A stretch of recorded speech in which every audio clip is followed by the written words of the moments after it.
Just want to say good evening, everyone. We are still about 15 minutes out before this meeting gets started. So I'll just be hanging out. I think you can ask questions through the Q&A or post in the chat, and host and panelists should be able to see that. So I think Steve Faust from 3J will be leading us as soon as he's on.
Hi, Steve.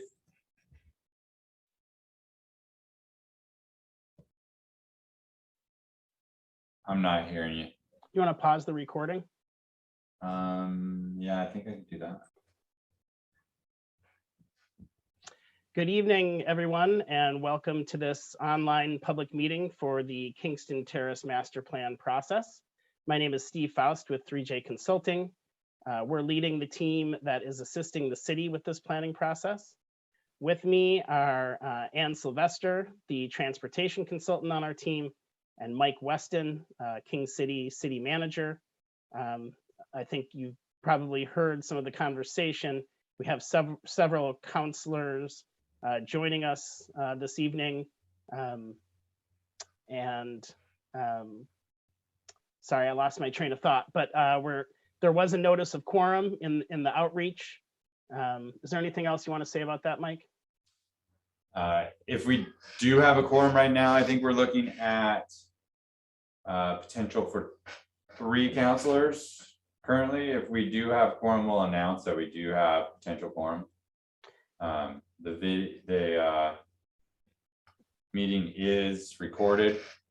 And I think Mike suggested that we say that no, city council will not be making any formal decisions. Right, no decisions. Okay, thank you for that. And now Keith Leiden has also joined us, planner for the city of King City. I have a few notes before we get started. Excuse me. On May 12th, we held a hybrid open house that covered the same content we'll be touching on this evening. The meeting was held at City Hall because that room is set up it's wired for online participation. Unfortunately, we had some technical difficulties and we apologize for that. For that reason, we wanted to hold this second meeting tonight for people to participate online. I also understand that people were under the impression that there would be more of a hearings style format for that meeting rather than the open house format that was advertised. And again, for that reason, we've set up the format for tonight's meeting to be a brief presentation that Ann will share. And then we're just opening it up for questions and comments so that you can share your questions and comments and hear what your neighbors have to say. As Ann will cover in greater detail, the purpose of both of these meetings is to present possible east-west circulation alternatives and see if community members think that any other east-west connectors should be considered. Each alternative will be evaluated according to a series of factors, and the results of the analysis will be presented to the public. Finally, we've seen some misinformation going around that this is the last opportunity for people to comment on the alternatives analysis and the master plan process. That is not the case. When I start the presentation in just a moment, I'll show that There will be another round of community engagement activities in August when our circulation alternatives analysis is complete. There'll be another round in the fall, and that is all before the adoption process, which will provide additional opportunities for people to comment. So with that, I'm gonna share my screen in just a moment here.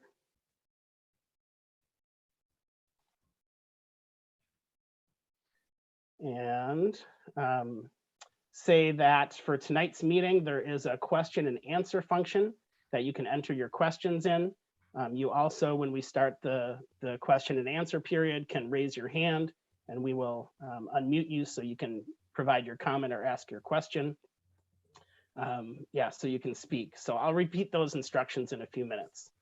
But as you can see, as most of you might be familiar, here is the Kingston Terrace planning area for this project. And here is our project schedule. We're right here, getting into the beginning of summer, conducting the transportation network alternatives analysis. This is our round of community engagement here. We'll have another round of community engagement in August, like I mentioned. And this graphic then needs to be updated to show a final round of community engagement in the fall before Planning Commission and City Council meetings as part of the adoption process. And with that, Anne, I'm going to hand it over to you. Oh, we can't hear you, Anne. I didn't realize I was muted. Sorry. What are we trying to achieve with the work that we're undertaking, as Steve was outlining? And I've put some bullet points in this presentation that kind of gives you an overview of what this study is really all about. And it will ultimately then fold back into the master planning process and guide us through completion of an overall land use and infrastructure plan for the area. But for now, what we're trying to look at is to identify a collector street corridor that will serve east-west connectivity within the study area, integrates with King City, provides access to the north-south collector streets that will intersect Beef Bend Road. This will provide connectivity to parks, to the schools, to transit, perhaps in the future, emergency services, and avoid isolated development patterns. We are looking at spreading out traffic on multiple routes. This is particularly important when you think about emergency services and accessibility to, someone has an incident at home, and having a direct route that will get either from the east side or the west side emergency vehicles to destinations within the area. If, say, for example, Beef Bend Road should be blocked, having another way into the area is important. Encouraging shorter travel times, reducing vehicle miles of travel with the associated greenhouse gas emissions impacts, working with the topography and avoiding the high value natural resources that exist in the area. The master plan honors those and would not want to adversely affect them. Provide convenient walking and bicycling routes, and to accommodate public utilities with co-location with streets. Go ahead, Steve. So at the outset of the study, I looked at a whole range of multimodal east-west corridors since 2018. People have been suggesting these. There were several that came up in the concept planning process that was done before the urban growth boundary expansion occurred that affected this area. The transportation system planning process looked at options. We've had a lot of input from the public, so we kind of screened through all of these alternatives. Are now in the process of doing a quantitative and qualitative evaluation of a short list of those alternatives, the ones that sort of rose to the top when we did some initial screening. There's a lot of duplication of ideas and such. So we focused down on 4 major scenarios or alternatives, and then one other that we have looked at in response to input from the community. And we want to look at the differences among the alternatives based on those factors that are listed here: the land use and community design, mobility, that would be both vehicular mobility and what we call active transportation, which is kind of people-powered transportation, bikes, peds, those sorts of things, public utilities and services, natural resources, and then cost and implementation considerations, thinking about overall cost for specific elements, timing, phasing of improvements, that sort of thing. And that evaluation factors memo that was the basis for this analysis can be found at the link that is indicated on the sheet, kingcitymasterplan.com. Next. Based on the work that was done for the concept plan and speaking with landowners in the whole area, there's a lot of interest in development in the fairly near-term future for development on the west end of this area, closer to Roy Rogers Road, the intersection of Roy Rogers and Beef Bend. And this is the area the concept plan identified as sort of a town center where commercial activity could occur, where maybe there's a school, maybe there's institutional uses that occur in this area. This is sort of a focus of a lot of non-residential activity within the area. And that area would develop early on. And also the area that's right immediately along Beef Bend Road, on the south side of Beef Bend Road to the east of the town center, which there's also been interest expressed in development in this area. Phase 1 would have an east-west circulation system, but would likely not go any further east than about 150th. And so it would rely on Beef Bend Road for any kind of connection into the existing city and to the rest of the region as a whole. And it may be quite some time before we get to phase 2, which, if you look at the graphic there on the right-hand side, would actually build out all 4 neighborhoods that are envisioned in the concept plan. So not only the town center and the Beef Bend neighborhood area, but a central neighborhood and a rural character neighborhood, which is on the far east end, close to the utility alignment, which will be the future West Side Trail.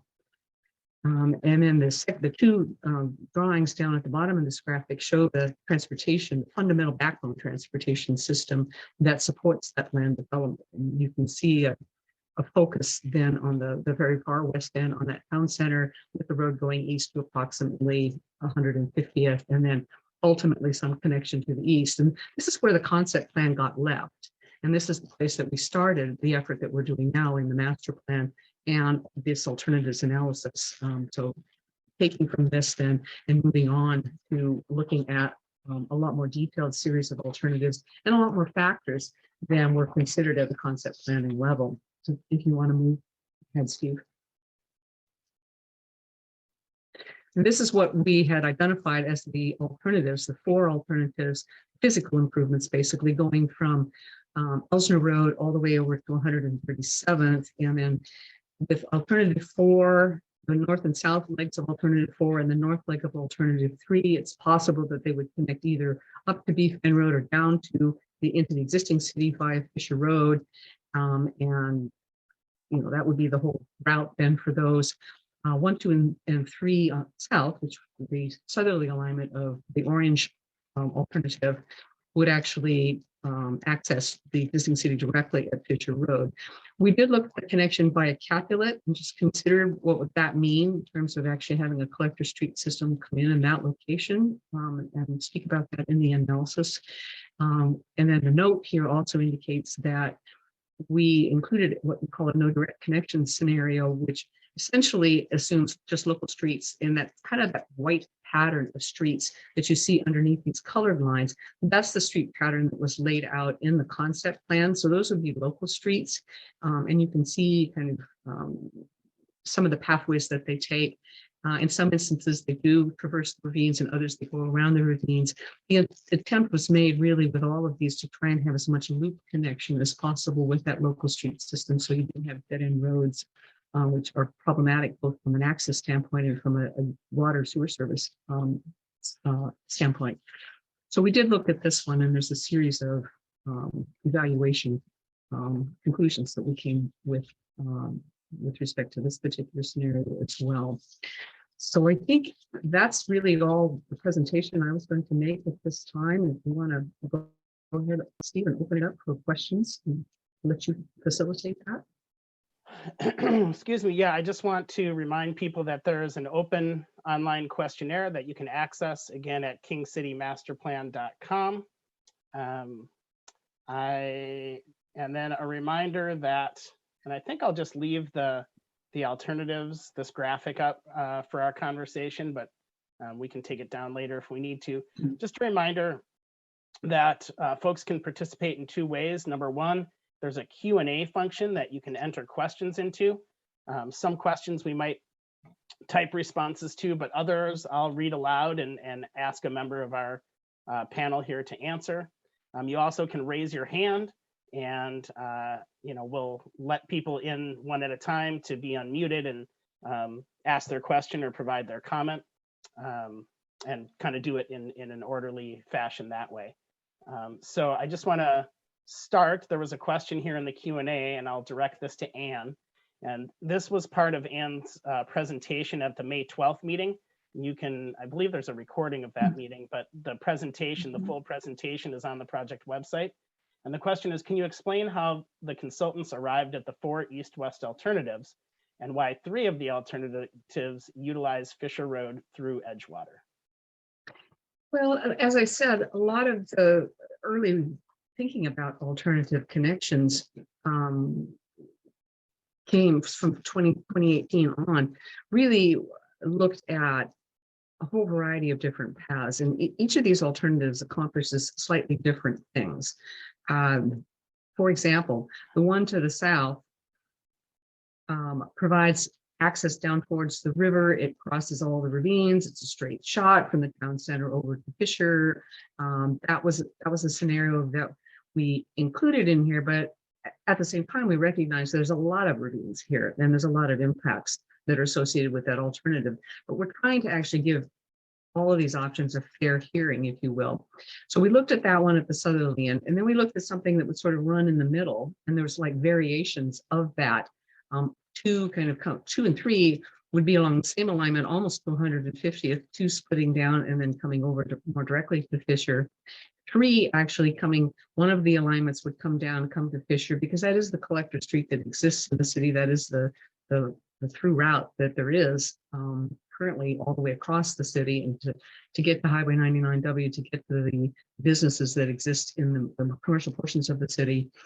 We also looked at 3, which again was providing a little bit of differentiation between these southern alignments, something more in the middle, and we had that connecting at Capulet. And then 4, these were alternatives that we heard about from the public, and there was interest in looking at something that was closer to Beef Bend Road, and then an alternative that swung down, the southerly alternative 4, that swung down and kind of split the difference between the northern one of 3 and the northern one of 4. So the idea was to really to try and create as much connectivity across the spectrum of between north and south to cover the area as thoroughly as we possibly could. That was the logic behind it.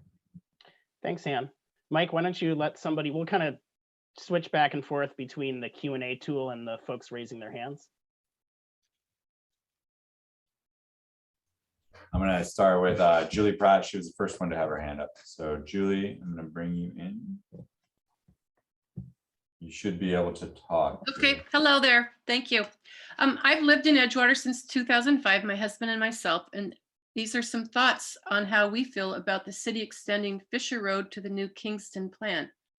Most importantly, the wildlife corridor, deep ravines, and protected green space will be dramatically impacted by the Fisher Road extension, as we all know.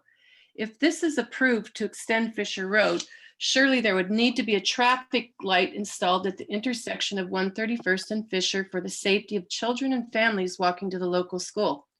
I personally envision this being a nightmare of backed up traffic east and west during peak travel times, flowing onto Fisher Road, a neighborhood street with homes without driveways, allowing no safety for those living on Fisher Road. Children pass this street continuously north and south to the park. I see this becoming a new Durham Road. Even if choices 1 through 4 are chosen, along with perhaps Capulet or Sebastian Lane being opened to the flow with Fisher Road connecting through, people will most likely take the fastest direct route, zooming down the alleyway area of homes, backing the power line to connect to Fisher Road. I see the only logical choice is to flow the traffic down Beef Bend Road past 150th, then connecting into the new developed area to maintain the safety and serenity of these already existing neighborhoods on both sides, Rivermead and Edgewater. My question to the planning committee is, Has there been any discussion with Tigard-Tualatin School District as to how these new schools to accommodate these new neighborhoods will be funded? It seems like the only option would be a voter-approved bond for Tigard and Tualatin, which would more than likely be impossible to pass with the current economy. New schools should be a priority for this planning process, as the existing TTSD schools are extremely overcrowded. How are you, as a planning commission, planning on getting funding for these new schools that you envision? Thank you, Julie. I think I'll start by just saying, just to be clear, we are not the planning commission, just some city staff and consultants who are leading the planning process. The school district is part of our stakeholder advisory committee, I think. Can't remember if it's the technical or the stakeholder, but they are part of the committee and are charged, they in their regular practices plan for growth and plan for schools with the understanding that growth will be coming. So I can't answer any questions about how schools will be funded or paid for, but I can tell you that the school district is involved in the process. All right, I'm going to move to the next question I have in the Q&A, which says, roads around us like Bull Mountain Road, Durham, and other high volume roads are 2 lanes. Why can't Beef Bend handle the added traffic? Anne. Well, it is handling traffic now, and traffic's expected to grow in the future. The real distinction in the analysis that we've been looking at, the traffic analysis and travel forecasting we've been doing, is that when we do have a connection that allows local trips to connect from Kingston Terrace into the existing city, they would not be using Beef Bend Road.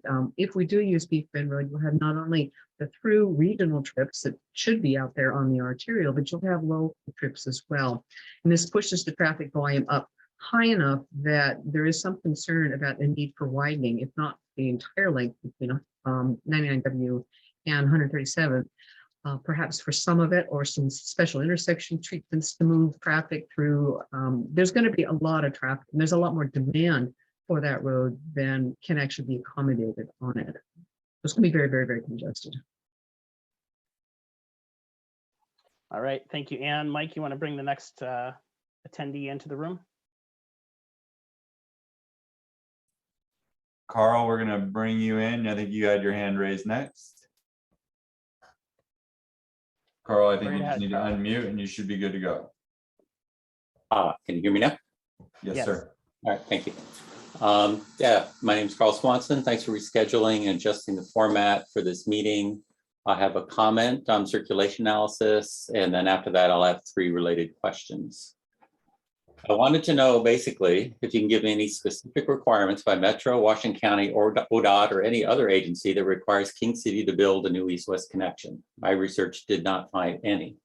The 2017 King City URA Transportation Baseline Report by Ann Sylvester cited the Metro Regional Transportation Functional Plan requirement for collectors at half-mile spacing, while considering constraints for existing topography in the natural environment. Not only do we have huge topographical challenges, including USGS identified slope instability at all the ravine crossings, and natural environment conflicts with the Bankston Conservation Easement for your alternatives 1, 2, and 3, which was specifically called out by Metro's requirement to develop other alternatives. But where Kingston Terrace is only a half-mile wide or less, the RTFP would not even require an east-west collector. And on top of all that, Metro exempted King City from all RTFP requirements. So there is no Metro requirement for a new east-west connection. The King City Municipal Code 16.212 establishes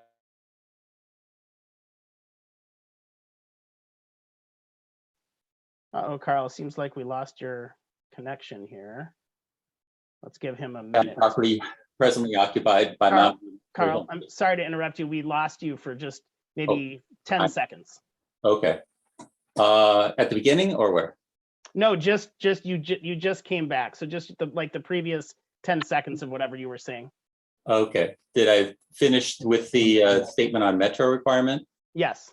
Okay. So I'll just start again with the King City Code. Okay. Oh, so thank you for that.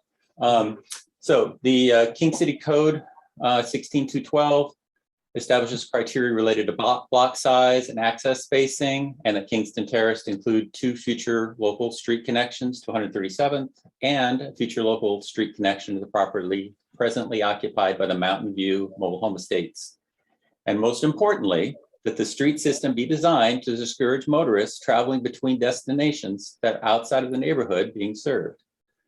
So not only is there no King City requirement for an east-west connection, but your own code says the system should discourage cut-through traffic, while the continuous extension of Fisher Road would clearly encourage cut-through traffic. Your alternatives 1, 2, and 3 all fail to meet your own code requirements. Only alternative 4 meets the current code requirements. Also, Tigard is not establishing any new east-west connection for River Terrace West or South. Tigard is planning far more homes in King City, but Tigard is relying entirely on the established road alignments. So there's absolutely no requirement for an east-west connection in Kingston Terrace, yet King City leaders continue to push against increasing public resistance to an extension of Fisher Road or any new full-length east-west connection. Any emergency access or detours on Beef Bend, which Ann mentioned earlier, could be handled by the local street network developed under the King City's current code, given the required block size. If any east-west alignment is deemed necessary, then the public overwhelmingly favors alternative 5. So I have 3 questions. Can anyone give me a specific legal requirement for a new east-west connection within Kingston Terrace? Do you want to ask all 3 questions? Carl? Sure. Yeah, that'd be fine. So that's first question. Second question, when will the alternatives in the circulation analysis be updated to include alternative 5, which is similar to the no direct connection alternative, except that it includes a new collector to service the western 2/3 of Kingston Terrace between Roy Rogers and 150th? And the third question is, when will the public, as well as the SAC and the TAC, be able to review the draft circulation analysis? Apparently in August, but will they be able to comment on the draft scoring of the evaluation factors and review the draft planning level construction cost estimates prior to finalization of the analysis in the fall and before making a final determination of any preferred alignment? Thanks, Carl. I'll handle number 3, Ann, which is yes, we plan to share the draft analysis in August, as I've mentioned, with the next round of community engagement. And the whole purpose of that community engagement is to hear questions, comments, concerns that we will take into consideration before that document is finalized. So Ann, do you want to take questions 1 and 2? Sure. And Mike, maybe you want to weigh in on the metro exempting King City from the regional functional plan, because I think there's a connection back to the OAR that actually is a requirement. You could weigh in on that first. That would help. Yeah, I'm not familiar with us being exempted completely, other than just being a smaller city. So we were under 5,000, therefore we didn't need the transportation system plan up until this last census data where we exceeded the 5,000 limit and now are required to. So I don't know if that exemption necessarily applies or not, Carl. I'll have to do some research on that front. But I mean, we're trying to plan for 32 to 3,400 units, houses in this area, and that's going to require a street network to get people in and out and around. And we can't just throw all that traffic on to surrounding infrastructure. We have to accommodate some of that. So we have to have internal circulation one way or another. We're just looking at how we accommodate that and which of these alternatives is the best alternative to handle it. That would be my answer to a couple of those. I think his other question was when all 5 will be added. And I don't think that was part of our analysis. But Well, the no direct connection alternative, I think what he's disagreeing with is the idea that there is a collective road west of 150th into the town center area, and that also 150th, some variation of that location for the north-south connection up to Beef Bend Road would also be a collector street. I don't think there's a lot to fear with collector roads. Their function really is to take local traffic, the neighborhood traffic, and move it to the arterials. So if you don't have collector roads, you're basically connecting the arterial on Beacon Road and Roy Rogers Road directly with local streets. Traffic can go wherever it'll go. It'll follow its least travel time path, the shortest path that people perceive. And functionally, that'll mean local streets are going to actually work as collector roads. That just is the way that traffic will happen. The concern that we have is that they would not be designed to accommodate that traffic. So by thinking ahead, we're trying to plan for and design for appropriately that connecting function between local streets and the arterial street. There'd be bike lanes on a collector road, for example, that would not necessarily be located on a local street. There's a lot we can do with design to calm traffic, to keep speeds down, to minimize the cut-through traffic potential that the area, minimize the volume potential that area, that the streets might have. But one way or another, that traffic is going to pass through that area, whether it's on a collector street or whether it's on a local street. We want to plan ahead. All right, and this next one's a short one. Is there a more precise map, which I know you can answer? We've talked about that, and because the person's trying to find out what streets would be affected. And then the question is, will any houses be demolished? Okay, at this point, we intentionally kept a pretty broad brush map here. And these lines are just really overlaid on a street system that was developed as a part of the concept plan. So that white network that is underneath here came from that planning effort. They're big fat pins. We're at the 10,000 foot level. We can't answer the questions about details about what street, what alignment, how wide, other than just generally, we know how wide we want the particular street character to be. But in terms of impacting any houses, this is going to go through a long planning process. From this point on, from this study, it's going to get rolled into the master planning effort, which will relate it and connect it to the land use decisions that are made in this area. And then the property owners are going to take and do with their individual properties the kind of development that they want to do, using this as a guide for how the street system could be laid out on their property. And they're going to do the geotechnical studies and the environmental studies and the design engineering and the right of way, evaluating right of way and doing all of the decision making that will locate a specific road. That is all still to come. So we're way early in the process to be able to identify any kind of specific locational impact. Mike, you want to let the next person in, please? So Barbara, we're gonna unmute you here in 1 second. Hi, Barbara. You'll just need to unmute and you should be able to ask your question. Can you hear me? Yes. Thank you. So I'm Barbara Craig. I'm an attorney at Stowe Reeves and a resident of the Rivermead community. And I wanted to express my appreciation to King City for holding this meeting. I was at the May meeting and a lot of turnout. And I was disappointed with the lack of interaction. So I appreciate this. My recommendation though, and my urging is that there were a lot of people that showed up in that meeting that I'm not sure, being an attorney, I finally gotten up to speed on Zoom and Teams and figuring out, and it's way better than a conference call. And I know that there's been technology issues. I have huge technology issues myself with client meetings where they're hybrids. But given the composition and the demographics of the residents in King City, I really feel like a lot of people that showed up in person weren't heard. And so if you wanted to follow up with an in-person meeting, I would recommend that. I think this is a good first step. I think a second step would be either to have an in-person meeting or try a hybrid, and at least you can accommodate people that are showing up in person.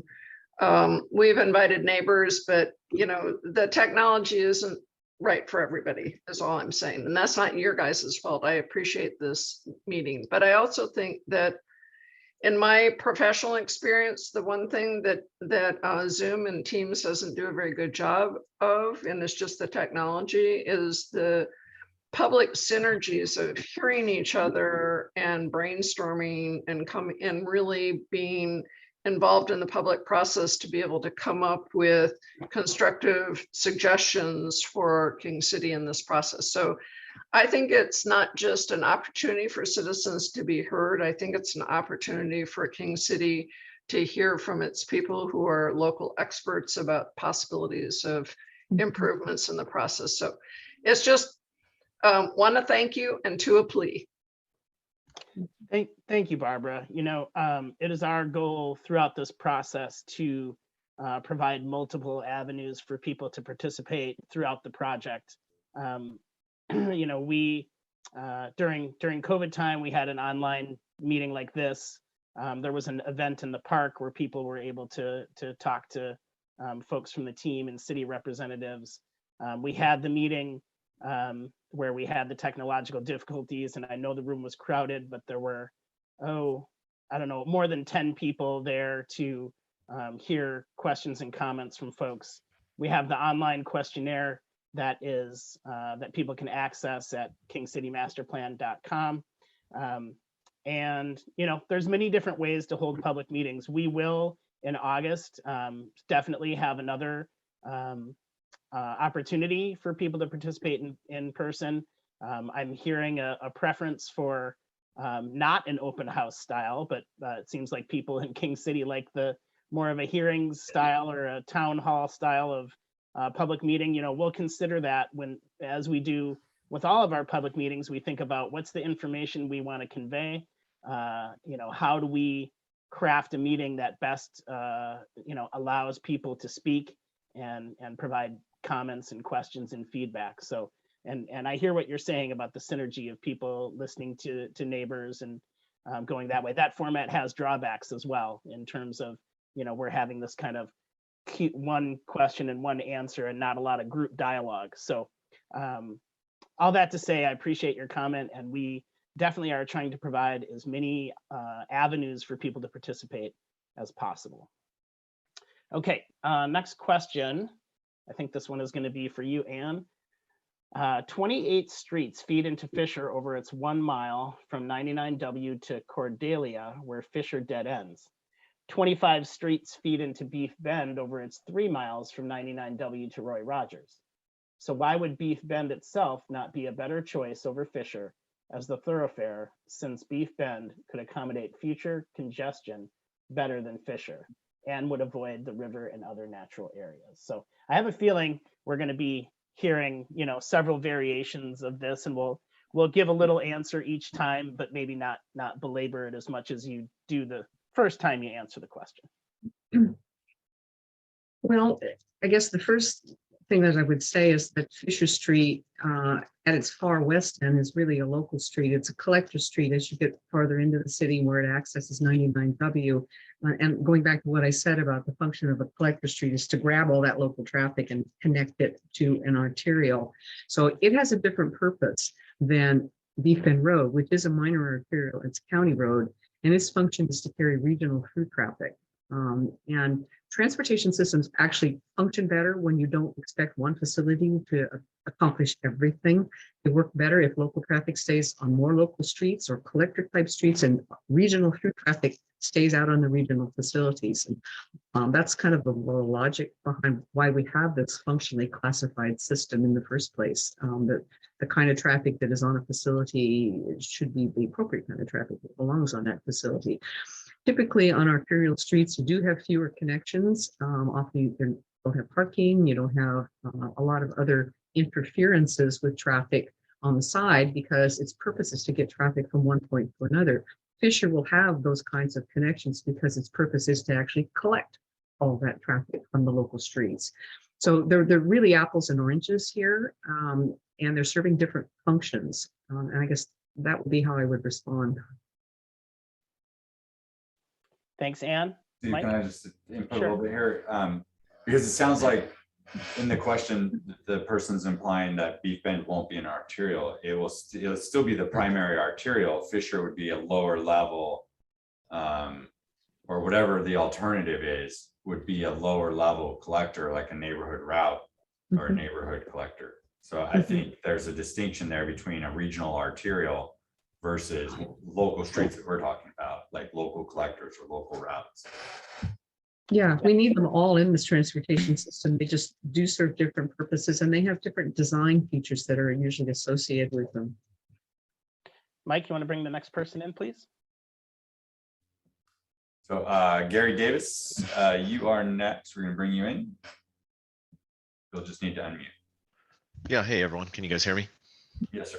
Okay, yeah, my name's Gary Davis. I'm a product manager at Intel. I'm an owner currently at the Edgewater on the Tualatin community, right near Capulet Street, actually. I just have to say this, I do not support the throughways through Fisher Road or Capulet. I'm biased, obviously I live here, but you know, from what I can tell, these are just narrow, basically one-way streets with heavy street parking, right? There's no driveways on most of these houses. It's clogged. You know, and then the amount of traffic that's going to now flow through there, you know, these small neighborhood on these small roads is really going to impact our neighborhood's quality of life. And that quality of life to me is the kids playing on the streets, the lack of excess noise, the excess traffic, and then the associated issues with that, right? People sideswiping cars, right? People driving through here fast, right? All those kind of things on these small roads, I see it being a problem. You know, and then I just have to say, you know, I don't support, you know, adding new homes on the west side at the expense of those who live on the east side. It's kind of a robbing Peter to pay Paul, so to speak.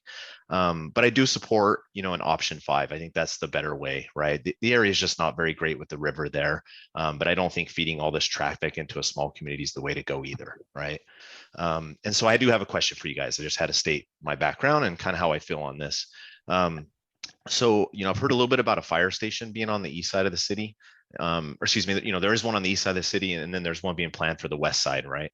Can you guys tell me how important the east side west side connection is for response times?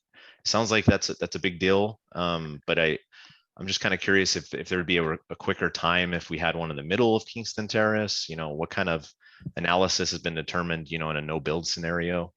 You know, does a no build scenario still meet the guidelines for TVR or TVFR? Yep. Thanks, Gary.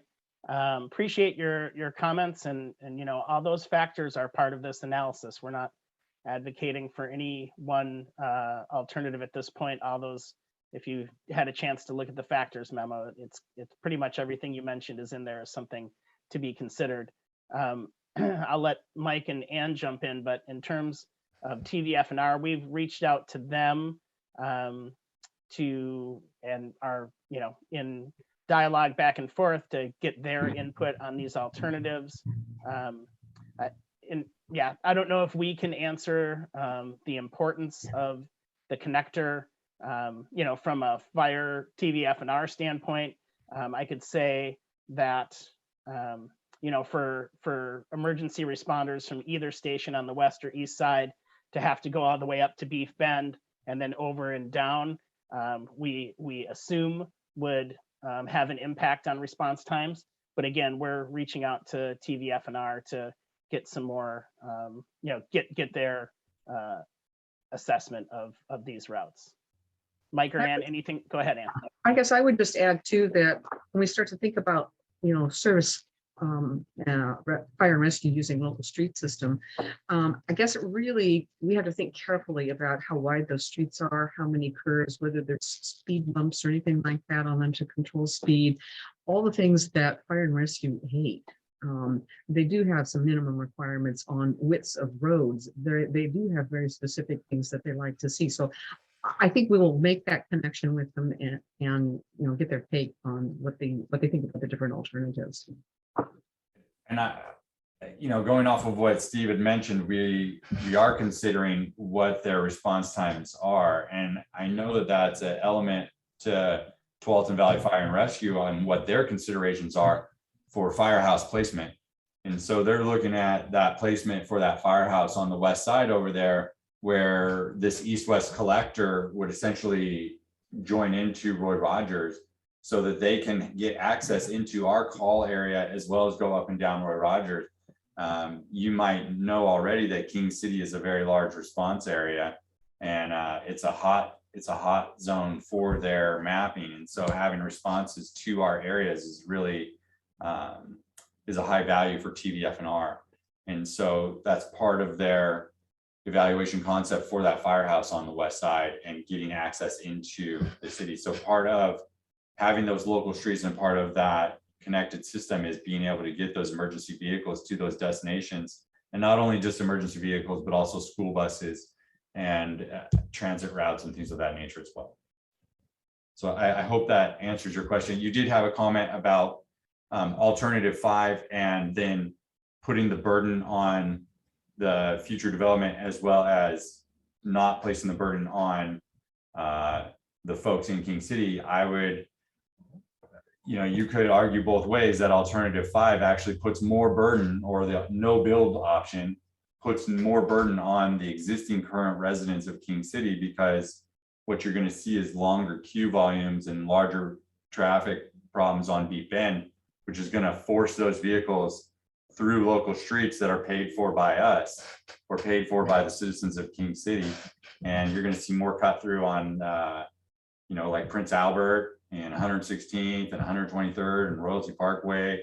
And, it's just going to push that traffic on those streets instead of streets that we can have the development community build for us as part of this development build out.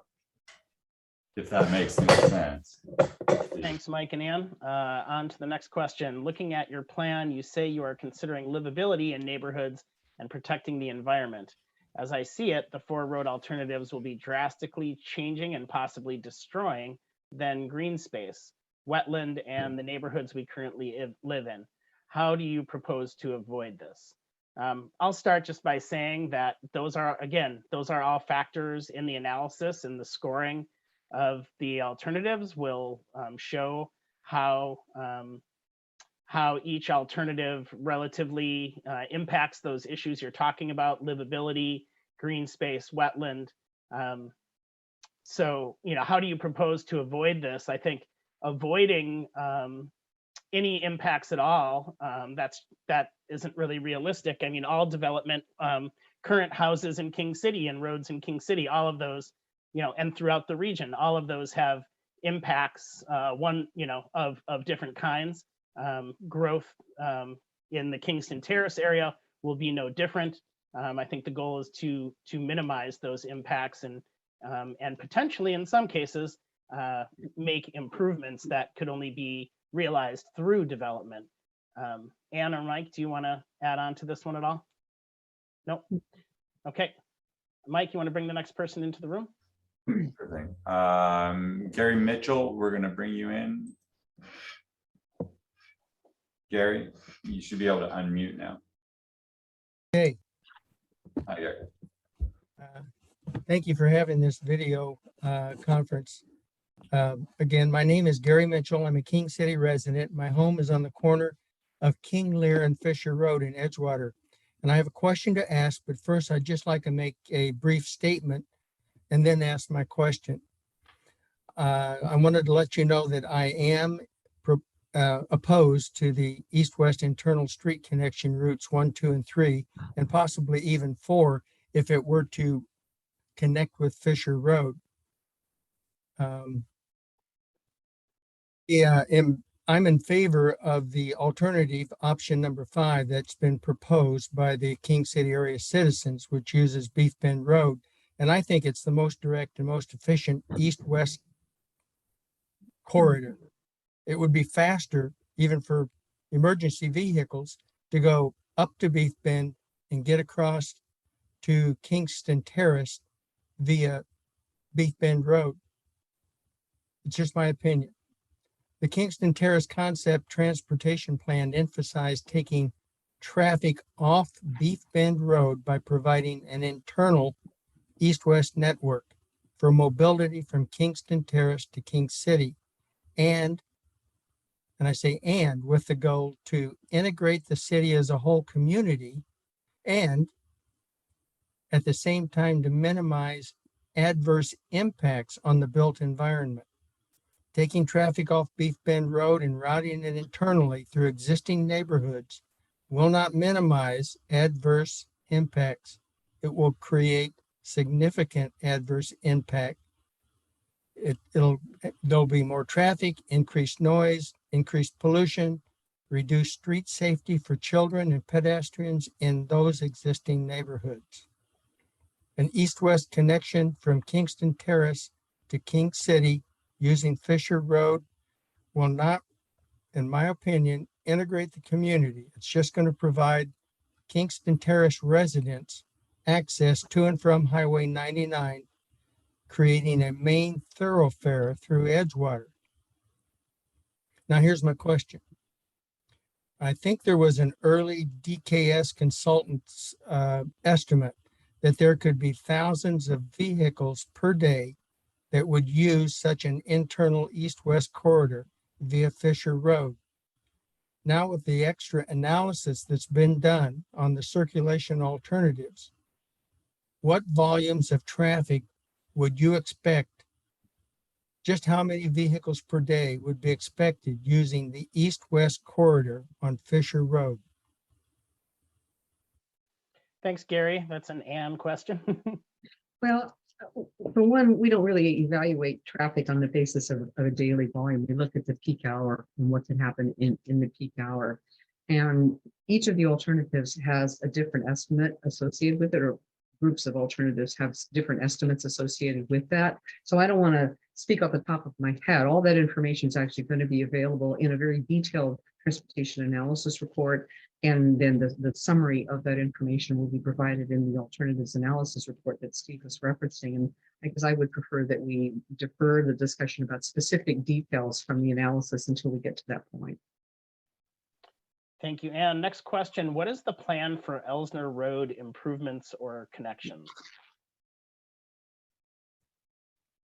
I think that's an Ann. Oh, go ahead. I can talk a little bit. I think Keith and I probably have a little bit. Ann's more in depth on this one than I think we are, though.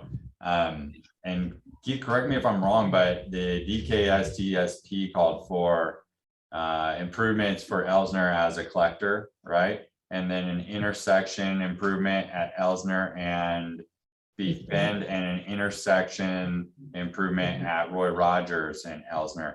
So you'd be looking at a traffic signal, like a full, if I'm not mistaken, it's a full, what's the term, Ann? A full action intersection? Is that Full access intersection. access, thank you. With light and crosswalks and the like. That, or they were talking about potential for a traffic circle with that sort of stuff. So That's what I recall. The other important thing is Elsner is still a county road. Mhm. So it's not simply up to the city as to what kind of improvements will be made and when. but hopefully we can work a negotiation with Washington County on what a collector street looks like, or what an Elsner street profile will look like, because we want to make sure that it meets our community standards with planters or sidewalks or bike lanes and those sort of things, or proper crossings and elements to our community plan that satisfy what we're looking for. All right, Mike, you want to bring the next person in? So hang on one second. Gary Woods, you are next. I'm bringing you in. You'll just need to unmute. You should be able to talk. Can you hear me now? Yes, sir. Okay.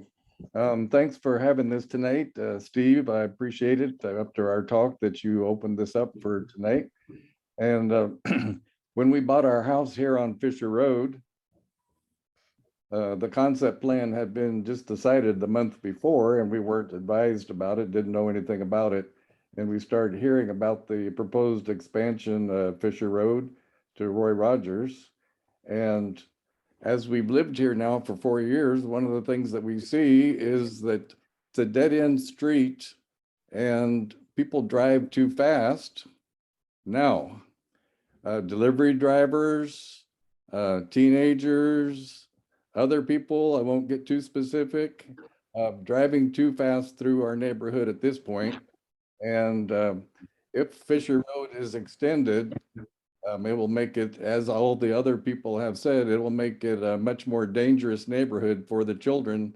In Edgewater, we have a lot of children and people are moving back and forth, going to the park, and the amount of volume the DKS said that would be coming, would really make our neighborhood completely unlivable and people here would begin to move out. So my question is, what would the city do about the speed? Because we find now that the city of King City is doing nothing about the speeders in our community. And they don't want to come and do the things that have been asked of them at this point. So what are they going to do in the future when we have a lot of people coming through here going too fast? People can't seem to go 20 or 25 as they're instructed to at this point. So what will King City do about the speeders? And secondly, I'd like to know how many people are on the Zoom call tonight, because usually on Zoom meetings, you can see the number of participants and we can't see the number of participants. And we're interested to know how many people actually are on the call. Thank you very much. Thank you, Gary. Right now, I see 68 attendees. I think it was higher just a little bit ago. I don't know if you remember, Mike, I think I saw a number in the 70s. So somewhere high 60s, low 70s. Mike, before you answer the question, maybe about current speeding issues, and I was wondering if you could talk a little bit about the envisioned character of a connector a little bit, and how design might maybe help with some of the issues that Gary talked about. Yeah, one of the things that there's a whole, lot of work that's been done in my profession trying to do with speeding traffic. Probably the best enforcement is a cop out on the street, but we can't afford to do that on a long-term basis. So we try to deal with this with design, with safe design, and then design it's helped to encourage people to slow down and to drive a little bit more sensibly through these kinds of areas. So we look at maybe curvilinear alignments that really, because of their nature, require that you travel more slowly. Sometimes we're going to use, for pedestrian crossings, there might be a speed table, there might be speed humps, things of that nature. Sometimes if you can narrow the perception of the street, even if it has bike lanes and travel lanes and parking on it, if you plant large trees that overhang the street, there's a psychological impression that says, tight space, I should slow down. So I think that as the process moves into design, the plan is going to provide some guidance in this area, but all the various strategies and techniques that can be applied to try and slow this down through design and through consideration of how to best integrate this into the neighborhood are going to be observed and addressed. And that's really about all I can say. We can't force people to slow down. We can only make it uncomfortable for them to speed. Mike, do you have anything you want to say about speeding in the neighborhood? I'm just guilty as anyone else on this aspect,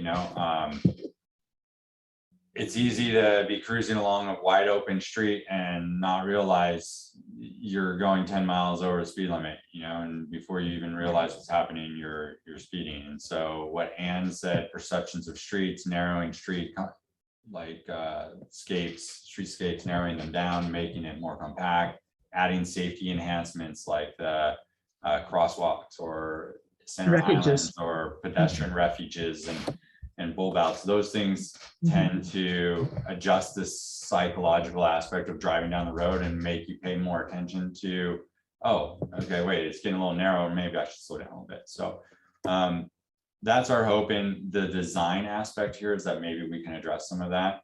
And I would say our officers, granted the COVID series hit in 2020 through the pandemic, and there was some adjustments made at the state legislature for writing tickets and things of that nature, and some of our enforcement on that factor was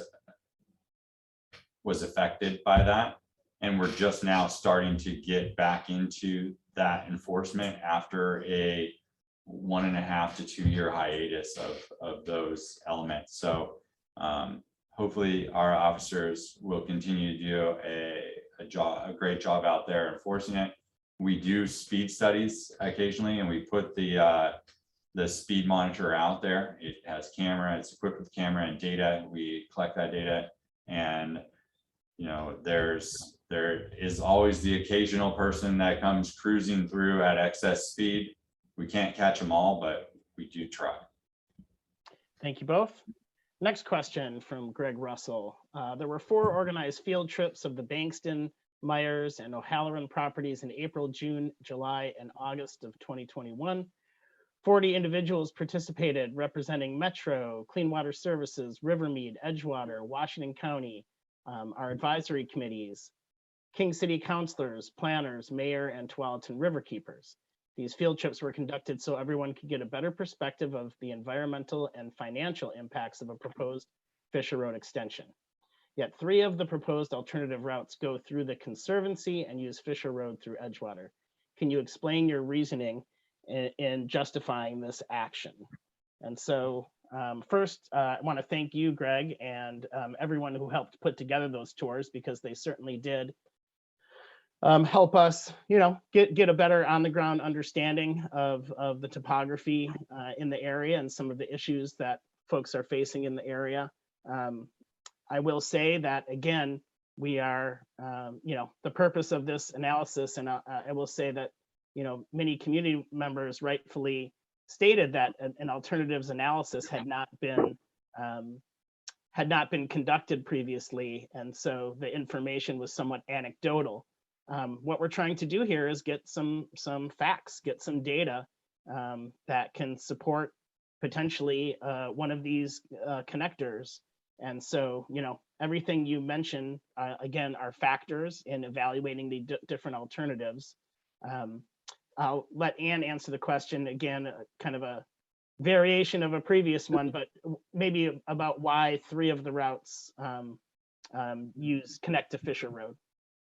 I don't know that I have a whole lot to add, other than just in looking at the whole, series of connections that we were evaluating there.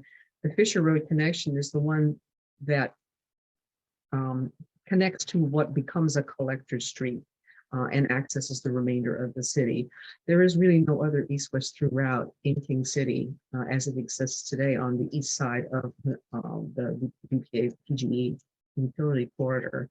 So that's why you see a number of alternatives that are using that connection. And we tried to spread it around and look at the effects of other types of connections and what we thought, might be the travel forecasts associated with like alternative 4, a north or south, or even 3 north, where there might be a tendency to go to Beach Bend Road to continue your trip east of 137th. But there is an attractiveness connecting down at Fisher.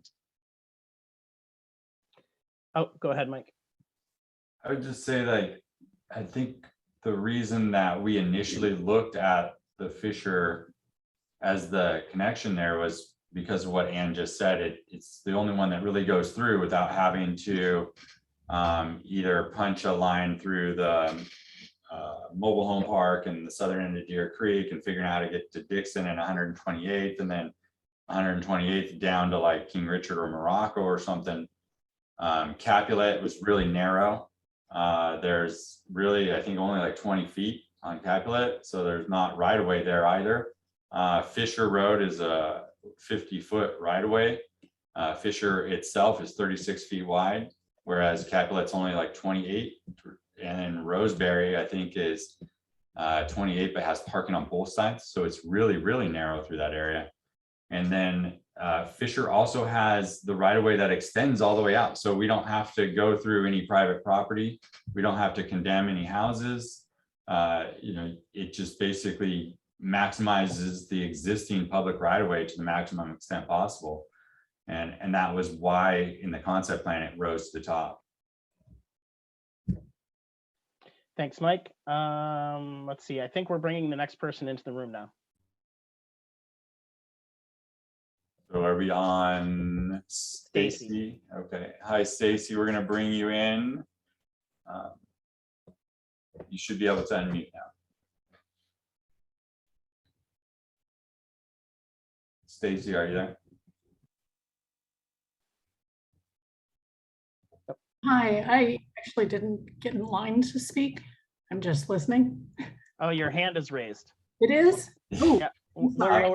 I'm going to lower your hand Yeah, and we'll go ahead and put you back in the gallery. thanks. Yep. Do you want to go to the next person or? Yeah, All right. please. So the next person is Carla Bankston. Carla, you should be able to unmute and talk now. Yes, thank you. I want to add my thanks to everybody over there who acknowledged that the last meeting had some issues and went forward and gave us another meeting and another chance to be able to talk. That was really great, and that's very appreciated.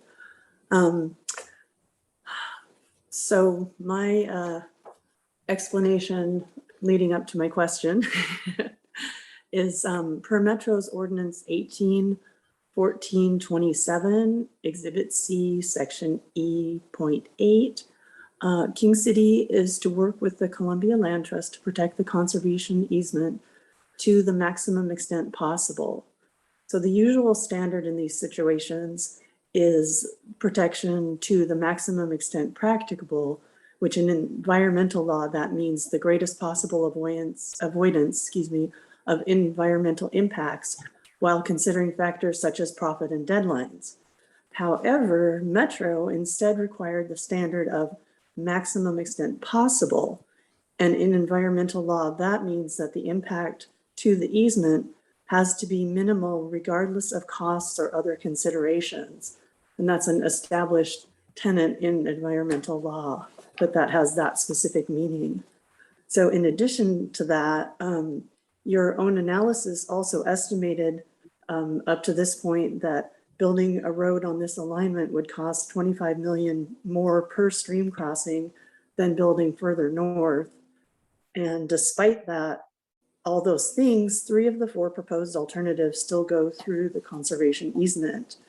So other than having an earlier meeting with Columbia, with your attorney and Columbia's attorney, and having Jennifer Zarnock on the TAC committee without her actually being consulted on anything, including possible road alignments, I'm wondering what is the plan to be done to comply with this Metro requirement to work with Columbia to protect the easement? I'll start off, and then Mike might have a few things to add.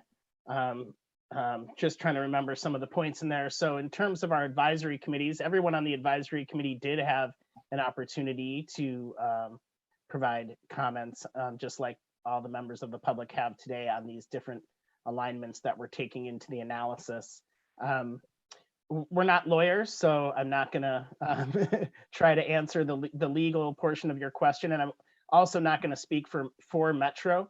But what I can tell you is that Metro told us is that part of meeting that ordinance that you mentioned, that Section 8, is conducting this alternatives analysis. So this alternatives analysis is, from Metro's perspective, part of meeting that requirement. So that's my information that I have. Mike, I don't know if you have anything else to add in terms of working with the Columbia Land Trust or other. Yeah, I can just give a little bit of just background from my exposure to the whole process from 2016 on, and what we talked about in front of the Metro Council when this issue was rose up, and that was us sitting around a table together and determining how we might be able to work together on getting from the end of Fisher Road to where we needed to be on the other side of the Bankston easement, and ways that we might be able to minimize our impacts to that area. And so that was our intention. That was the intention of Metro. That was our intention. That was also the intention of the Columbia Land Trust that was sitting at the table at that point in time, was how we could get from point A to point B and minimize our impacts to the Bankston easement. And so to that end, I think we are still trying as best we can to figure out how we can get across the Bankston easement and minimize our impacts to the maximum extent possible. That is still our intention. I think we had mentioned the possibility of using bridges instead of culverts. I think our initial plan was to culvert across there. I think we were trying to figure out a way that we might be able to jog to the north maybe. But also I think there's opportunity here that we might be able to improve the system, the drainage system as a whole in that area, with a potential infrastructure component through that area as well. So there's opportunity there to improve. There's the current system and add some environmental benefits as well. But there's also the fact that we've got, 3,300 units, 32 to 3,300 units coming in, and they're going to require a street network of some sort. So figuring out how to get around and minimize the impacts on the loads on the current system and figuring out the best way, best routes around is what we're trying to figure out. Thanks, Mike. And I'll just add that, avoiding the Bankston easement area is one of the factors in our analysis. So that is certainly another factor that's being considered. All right, next one. Again, a different version of a previous question. Our family is against extending Fisher Road and Capulet Road. We are in favor of alternative 5. Has this been exercised for inclusion, as it wasn't one of the plans showcased thus far?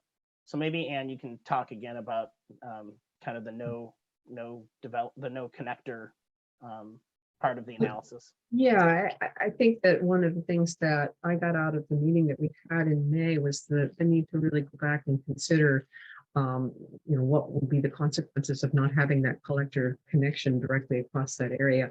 And when I talked actually with Carl at the time of that meeting, the message that I heard was that we would serve east of 150th primarily by the local street system, and then to the west, it didn't seem to be a concern about whether there was a collector street system. Maybe I interpreted that incorrectly from what Carl was saying earlier, but that was the message that I took away.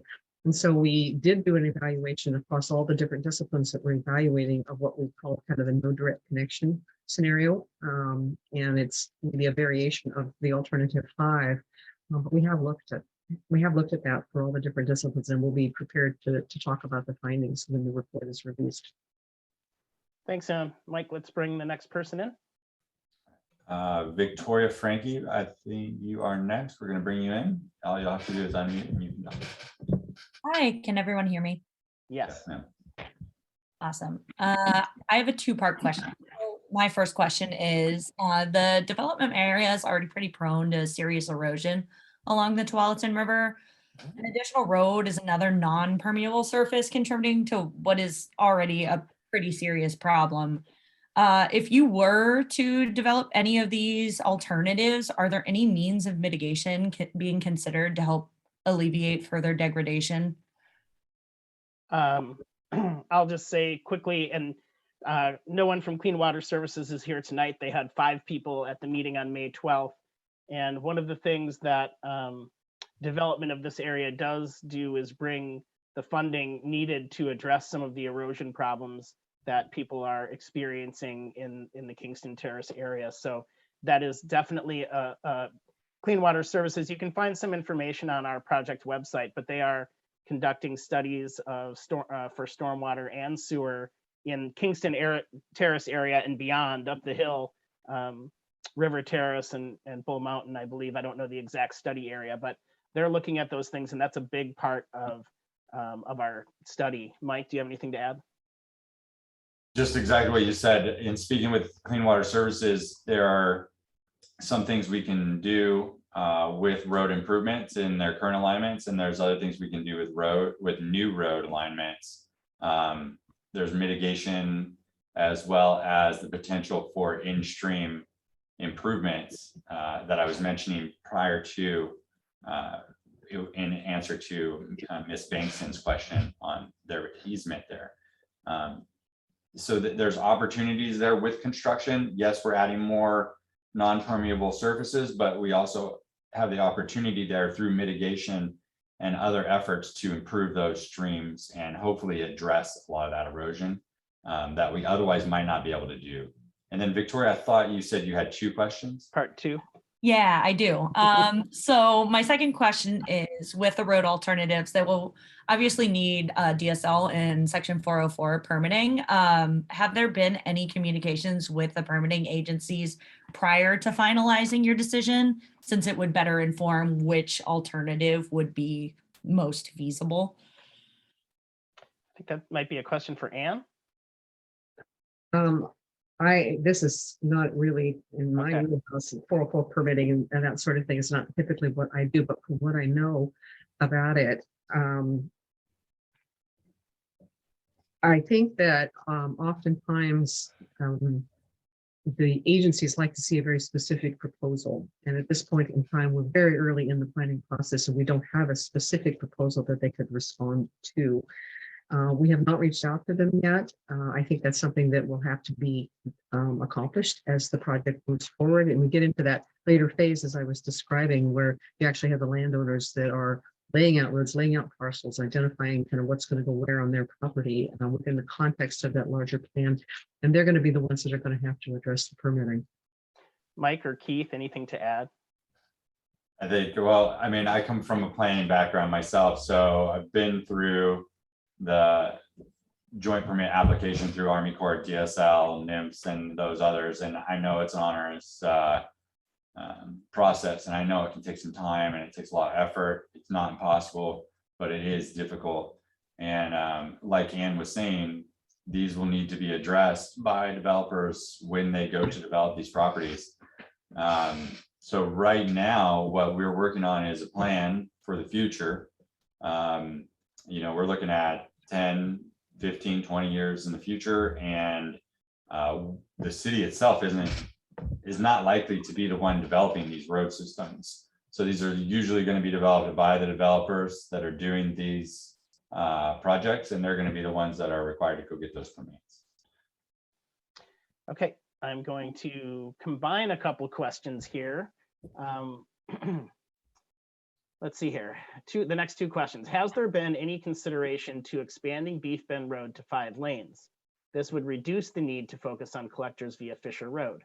The second question, related, eminent domain is often abused and takes land without proper compensation to property owners. Do any of these plans use eminent domain?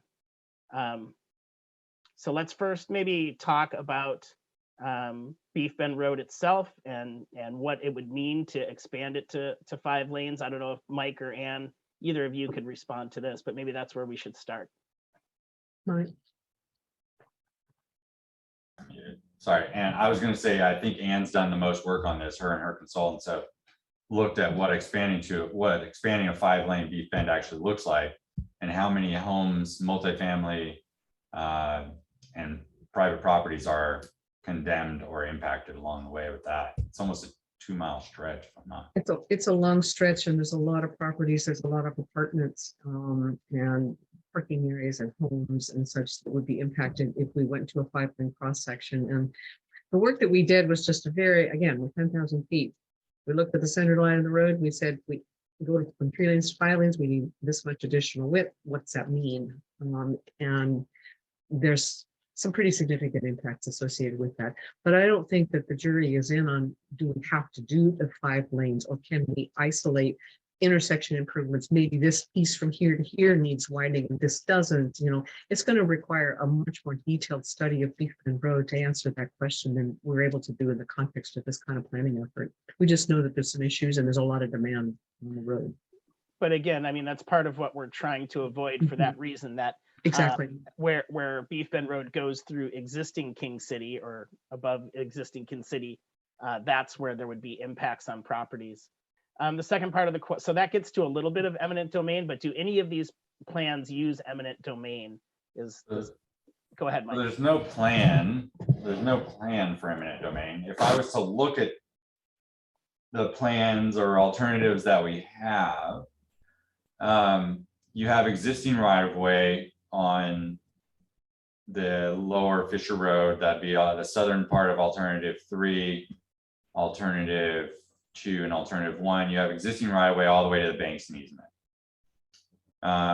So you would not have to do any condemnation until that point, and then hopefully it's private sales beyond that, and private developer develops it. The Capulet connection would, I think, if you tried to make that a collector, there'd be some problems. There's a really narrow alleyway that goes from where Capulet is considered public street and where it turns private, you know.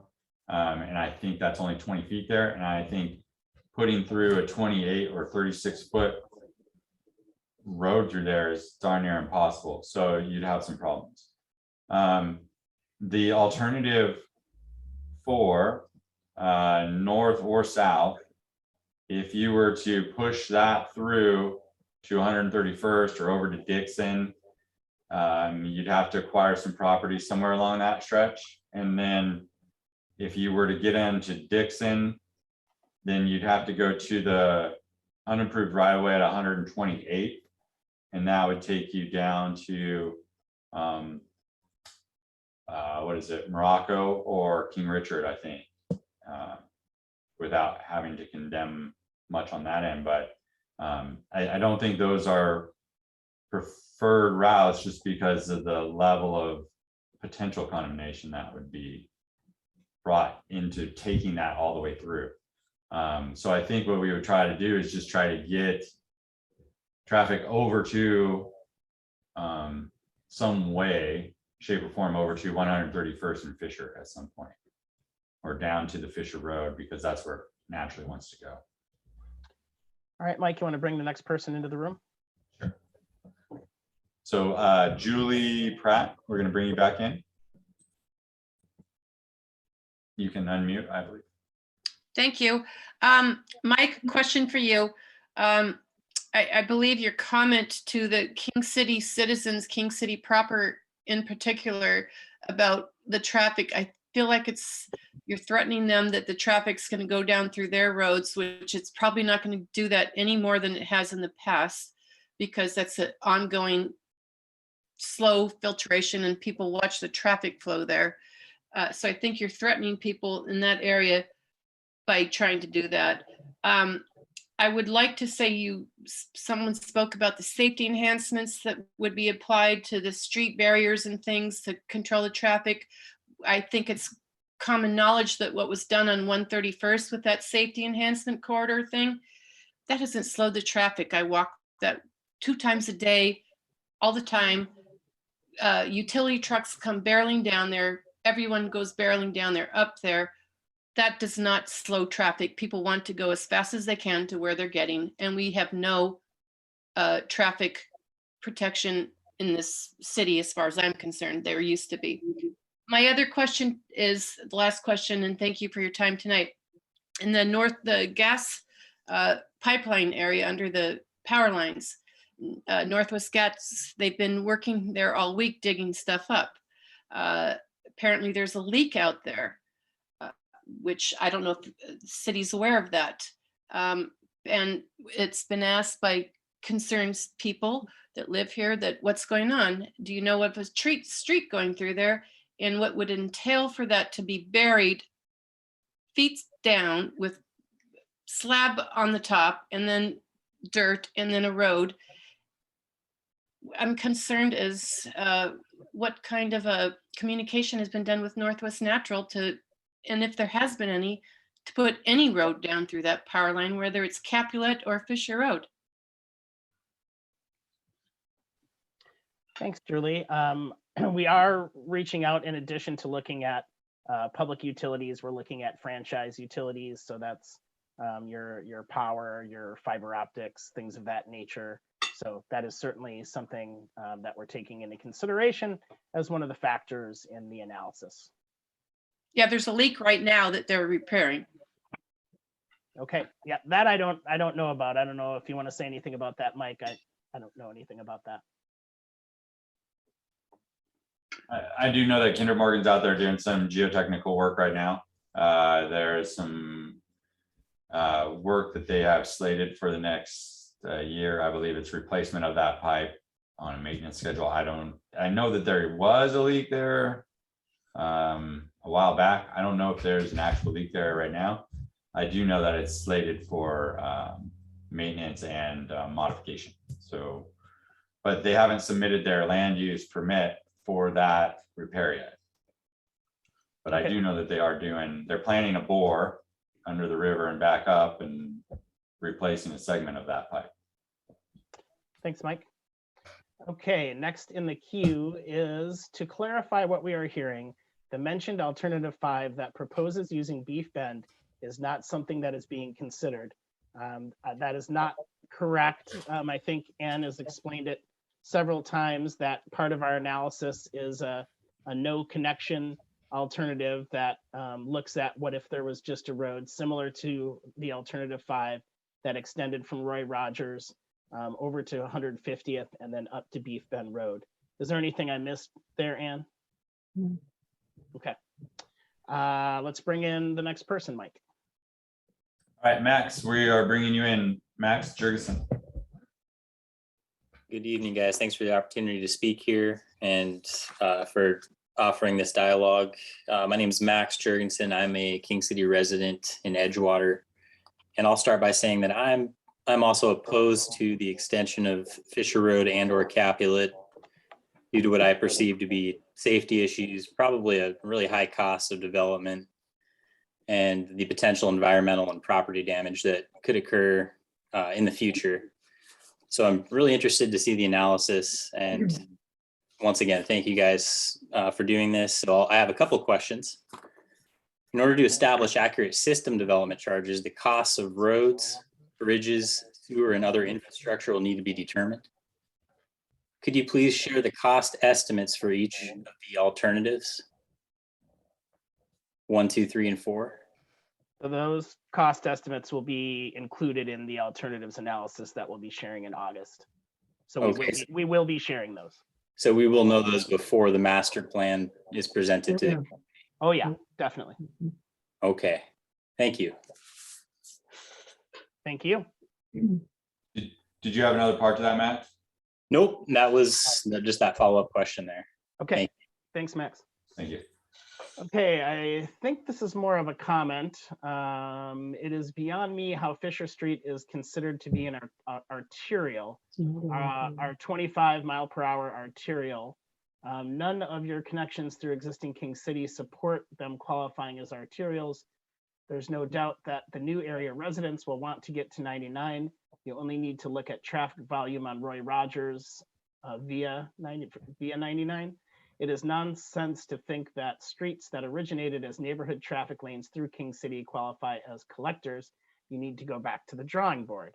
And you want to provide a little bit of clarification on that? Well, Fisher isn't an arterial.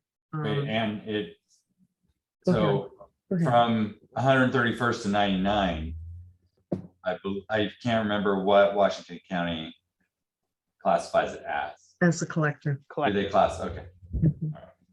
Yeah. That was my only, I didn't want to say anything that wasn't, I know from 131st on, it's not an arterial, but I wasn't sure what 131st and Fisher. Right, yeah. So I don't know, I mean, that's just the clarification, I guess. It's not really defined as an arterial, it is defined as a collector street today. Okay. Next up, the presentation at the last open house had a slide that said what we are trying to achieve. That included accommodate the needs of public utilities, particularly gravity-fed sewer. Why is gravity-fed specified? It seems like the objective should be sewer, with the type of sewer dependent on several criteria, not just cost. Are you considering pump stations as an option for sewer services? I'll take the first crack at this in talking to Clean Water Services. So yes, we are considering pump stations and gravity-fed sewer. Our understanding is that Clean Water Services prefers gravity-fed sewer because pump stations have a greater cost over time due to maintenance. But we are looking at, different alternatives for providing that sewer service. And that also will, I think, bear itself out in the cost portion of the analysis. Does anyone else have anything to add there? No? Okay. Next up, King City in the preliminary plan has set aside 1 community park and 4 neighborhood parks, Central, Beef Bend, rural, and town center neighborhoods. There needs to be a clear separation of acreage between the wild acres and the parks in each of the 4 neighborhoods. If you are going to build high-density housing, you need to accommodate the stressors of that lifestyle by providing adequate-sized parks. Can you tell me how many acres have been set aside specifically for these parks?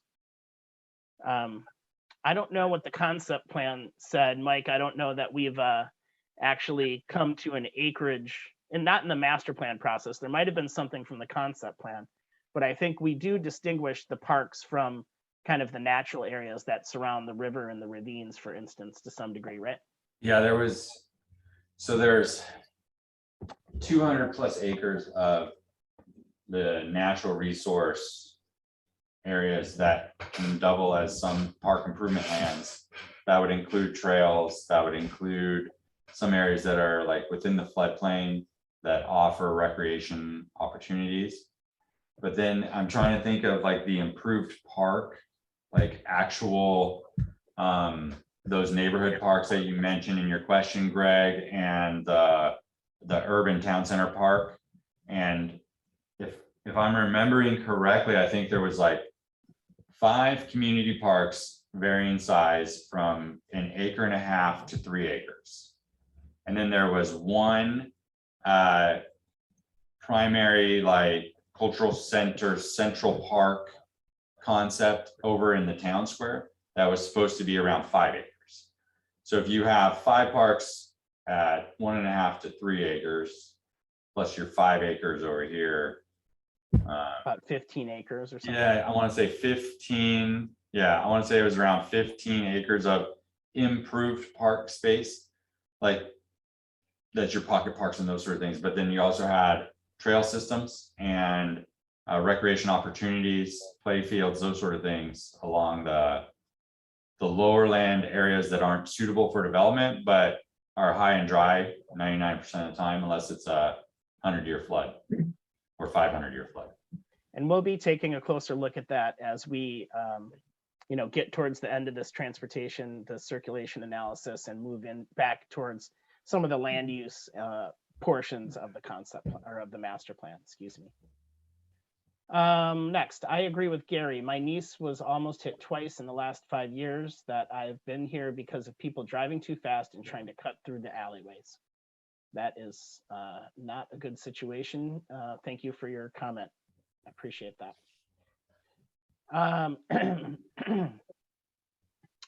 Mr. Weston and Ms. Sylvester's responses to both questions on Beef Bend and Fisher Road were good general responses about local and collector roads and the real need for them, but imply a continued definite plan to build a road from 99W to Roy Rogers via Fisher Road. In other words, alternatives 1 through 4. Please consider how alternative 5 would meet King City's design objectives and offer comment. I think we've covered this pretty thoroughly. Does anyone have anything to add that we haven't mentioned already?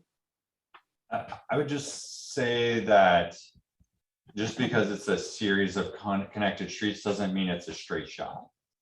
Anne talked about ways that we can maybe address that road design so that it provides curvature and other means to turn that more into a local street feel.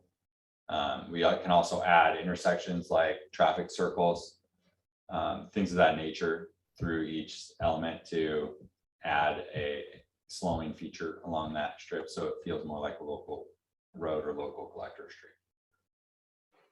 Okay. Metro's regional transportation functional plan requires collectors at half-mile spacing while considering constraints from existing topography and the natural environment. Not only do we have huge topographical challenges, including USGS identified slope instability at all ravine crossings and natural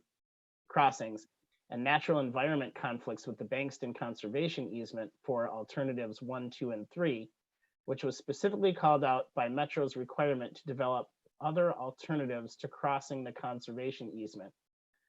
But since Kingston Terrace is less than a half-mile wide east of 150th, the Metro functional plan would not require a new east-west collector, except in the west, where alternative 5 provides that collector to connect to Beef Bend and Roy Rogers Road. Did you get all that, Ann? I did, yeah. I would just say that the half-mile spacing is not an absolute standard, and that we've actually been looking, professionally at the whole issue of functional classified roads and how they space out. for a long time, since the 1960s, actually, this was first promulgated by the Federal Highway Administration, and there's been many interpretations of this. Typically, what you'll see for collector status is a quarter to a half-mile spacing is the common standard of practice when we're looking at the spacings of collector streets. So it's not tied really to a half-mile spacing. Okay, is Beef Bend considered tigered and therefore you're limiting options to routes 1 through 4? And I think the answer to that is no. And you know, again, the no east-west connection that will be part of the analysis kind of looks at what if all the traffic was on Beef Bend Road, at least from all the way to, you know, heading west to 150th. And just so folks understand, the agency who is responsible for Beef Bend is actually Washington County. Yeah. But King City and the city of Tigard share a common boundary on that. And when development happens along that infrastructure street, Beef Bend, Washington County would require us to do side street improvements that satisfy their requirements, or require the developer to do those. So essentially, when the developer came in and developed a segment that was adjacent to Beef Bend, we would require that developer to make those street improvements. Okay. Speed bumps, curves, and other controls don't work. I moved here after many years of suffering with speeders on my previous street. It ended with someone running their car into my house in the middle of the night. The police and city engineers all agreed that speed controls have never worked. Do not create that problem again in King City, so do not create an unnecessary extension of Fisher Road. That's more of a comment than a question. Next question, when would sewer connections be installed? Phase 1 or later? I'm not the best person to answer that. I don't know either. I think that's a question for Clean Water Services, but right now we have the pump station that they installed south of Alice Farm and Gardens. That should collect most everything from 150th to the west. To Roy Rogers? Yeah. But I think there's a elevation line around the 150th Street that kind of, the elevation starts going the other direction toward like old King City boundaries, or our current King City boundaries. I think that's where the elevation changes. So I think most of that was slated for, I think, what you would consider phase 2, that section there. So if I had to guess, Gary, and I probably shouldn't, don't guess. I need to stay in my lane here, but I think we can accommodate most of phase 1 given the current pump station there south of the Alice Farm Gardens. Okay. How do you plan to deal with a road connector system and a wildlife corridor? Again, looking at wildlife habitat is definitely part of what we're doing. We have an environmental planning firm on our team that's been looking closely at wildlife habitat and wildlife corridors throughout the process and as part of this analysis. So that is taken into consideration. Anne or Mike, do you have anything to add? No, other than Metro was pretty explicit too, that they wanted us to look at upland habitat issues. They want us to look at wildlife corridors. So we're definitely looking at them. Yeah. I think there's some great examples out there where cities have been very inventive on how they handle their infrastructure in ways that help promote wildlife corridors and keep the animals safe. So I think there's some really creative opportunities and some examples out there. Durham Road handles more traffic than Beef Bend Road will with the planned King City and Tigard development. Durham Road does this with 3 lanes. Beef Bend will handle the need with 3 lanes. That's a comment. This is a follow-up to Carla Bankston's question. I understand you're saying that you aren't lawyers and so didn't seem confident of the distinction that Carla described. Do you have plans to include an attorney's input so that you fully understand the restriction that Metro placed related to the easement before making your recommendation? We are in communication with Metro, so we've gotten their, at least, interpretation in terms of conducting this analysis, which they required happen as part of this process. I know the city has an attorney. I don't know, Mike, when and how they get involved in a process like this, but yeah, I mean, we've got different sources and different stakeholders and different players to make sure that we're adhering to law. Yeah, I'm not an attorney on this, and I leave this in their realm for the most part. And when it comes to the alternatives and planning, kind of leave it in the traffic engineer's court for the most part. I'm sure at some point in time, the three agencies, Metro, Columbia Land Trust, the Bankstons, and King City, are going to have to sit down and figure this thing out eventually. That, or whoever down the road has that property and decides to develop or something, if it ever does. So those are going to be the agencies that are going to have to figure it out, I would imagine. Could King City use right of eminent domain as a tool in the future? Yes, they could. There's no plan to. Okay. At one point, King City was considering a roundabout on Beef Bend Road. Is that still on the table? Still on the table.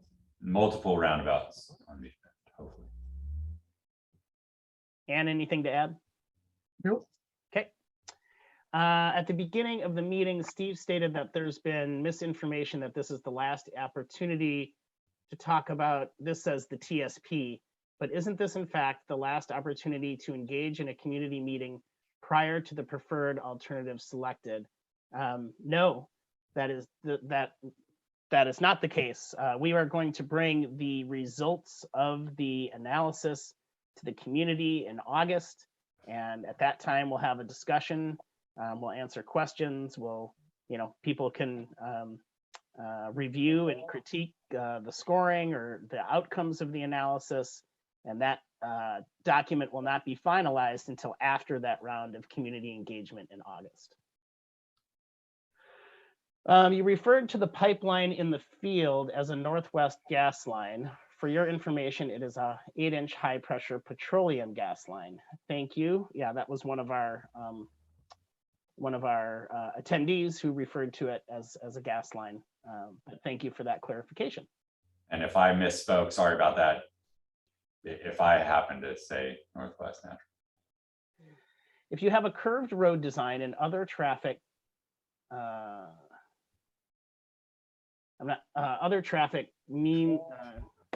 me see here. If you have a curved road design and other traffic means in the east-west connection, sorry, there's a typo that I'm not sure what they meant to say. Then how does that affect your previous desire for quick response times by TVFR? Wouldn't you want to have a TVFR at the intersection of Beef Bend and Roy Rogers? Other traffic coming means in the east. I guess they're saying calming. Maybe they're asking calming. Traffic calming means, yeah. Oh, calming. Yeah. Okay. Yeah. So how does traffic calming and curved roads, how does that balance with trying to provide quicker response times for emergency responders, I guess is the question. So, I mean, Keith and Ann, you guys both know a bit about this as well. I mean, when you have those, you design it with the TVFNR and fire district in mind. And you co-plan those efforts on those street designs so that you accommodate their needs. Keith, do you have anything to add, Ann? Well, I just maybe a couple of points. You're right, about the wide wheelbase, for the speed humps and such, so that those vehicles can go through it, but your typical car would not. Also, one of the things to think about with a collector street versus a local street is that your traffic control, your side street traffic control, you're normally going to have your local streets stopped. So as you have emergency vehicles coming through that are flashing lights or even using a siren, other traffic is going to normally be stopped as it approaches that road, which wouldn't necessarily be the case on a local street. Okay. With Fisher Road at the extreme south of King City and Beef Bend as the extreme north, then why would Fisher Road be the preferred choice? I'm not quite sure what that question means. Certainly, it's not a choice between Beef Bend Road and Fisher Road. I don't know. I can take a stab. I wouldn't say it's preferred. I would just say that having Fisher Road at a lower or southern alignment provides access to recreational opportunities along the Tualatin River. It provides opportunities to co-locate public utilities such as gravity sewer lines, water lines, other public utility lines, gas, power. It just provides access to those lower areas so that we have redundant loops and we don't suffer from low quality water or low pressure or pump stations that require continuous maintenance. There's a number of benefits to having a road at the lower elevation. But again, Mike, just to go back to the analysis, you mentioned some of the benefits of a road in that area. There are also negative aspects and impacts of a road at that Fisher Road alignment, and that's what the alternatives analysis is really looking at. Yeah, definitely more impacts.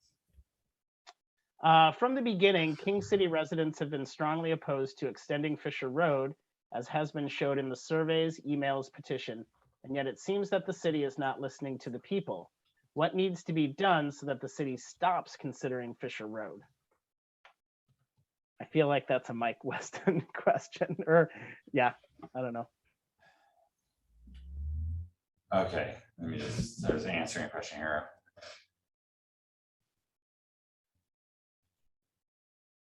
First off, we've been listening since day one in 2016. We've listened, we've heard.